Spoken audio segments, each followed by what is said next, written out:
Hey guys, it's JP here, aka Mailman28, bringing you an Overwatch video, and I'm playing as Sombra.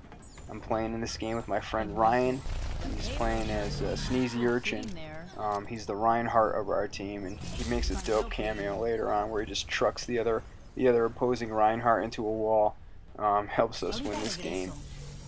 But I want to show you guys. It's actually my first day playing as Sombra, and I figured out a really good strategy for her. It's kind of a lime in the coke moment, like we just kind of come up with it. Actually, fun fact, I for a while I thought it was lime in the coconut, but after a while I figured out that didn't make any sense at all, and it is in fact lime in the coke. That is the song, considering they're advertising lime coke. Needless to say, I was pretty disappointed. So here you can see I just kind of keep doing the same thing with Sombra, where I get behind the enemy lines and I find a health, and you hack the health, and then you so that you have something to go back to. Then you place your translocator down in a safe spot. So like right here, I place it down like near this wall. Wait for the stealth to come back. Go stealth.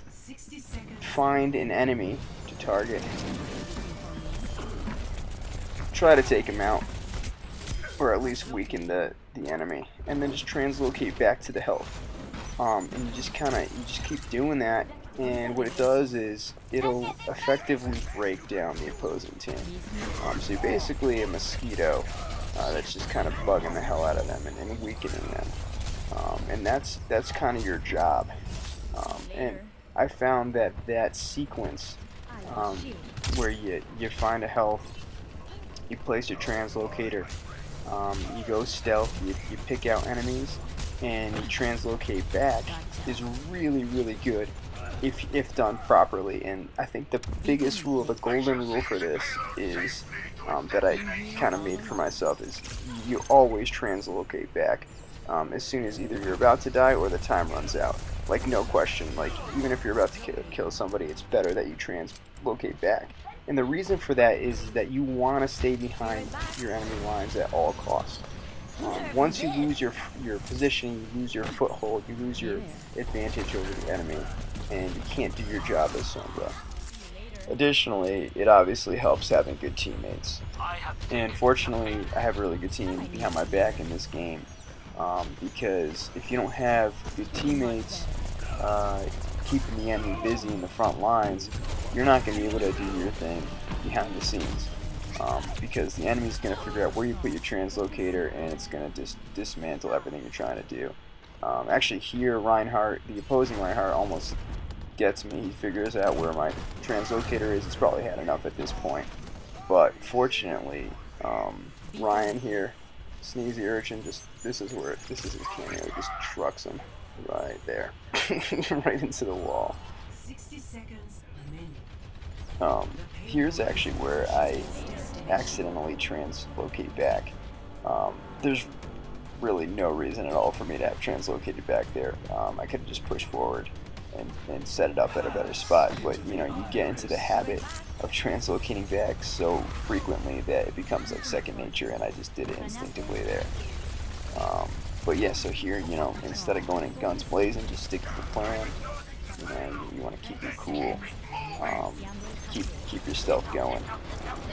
Even when it's like, you got 20 seconds left. One thing I noticed about Sombra is that, time seems to slow down because you're utilizing every single second. And so I was really pretty calm here, even, as the clock ticked down. Just, knowing that the best thing I could do is just stick to plan, utilize my ultimate here, using the payload to protect me from Bastion, and just get the job done. And for good measure, I translocate back to safety for a nice little finish there. But yeah, hope you guys enjoyed. We actually have a filthy Hanzo who seems to go by Chaz the Zebra. So shout out to him. Shout out to Sneezy Urchin, my man Ryan. And yeah, hopefully you guys can take this strategy and put it to good use. Before you guys go, this just in. It turns out it is, in fact, you put the lime in the coconut. and not lime in the Coke, comma, you nut, exclamation mark, as I was informed. So I was wrong about that, which means I was originally right, which makes me very happy. In case you guys are wondering why, it's because the song was in fact made before the commercial. Anyways, catch y'all next time. Thank you for watching.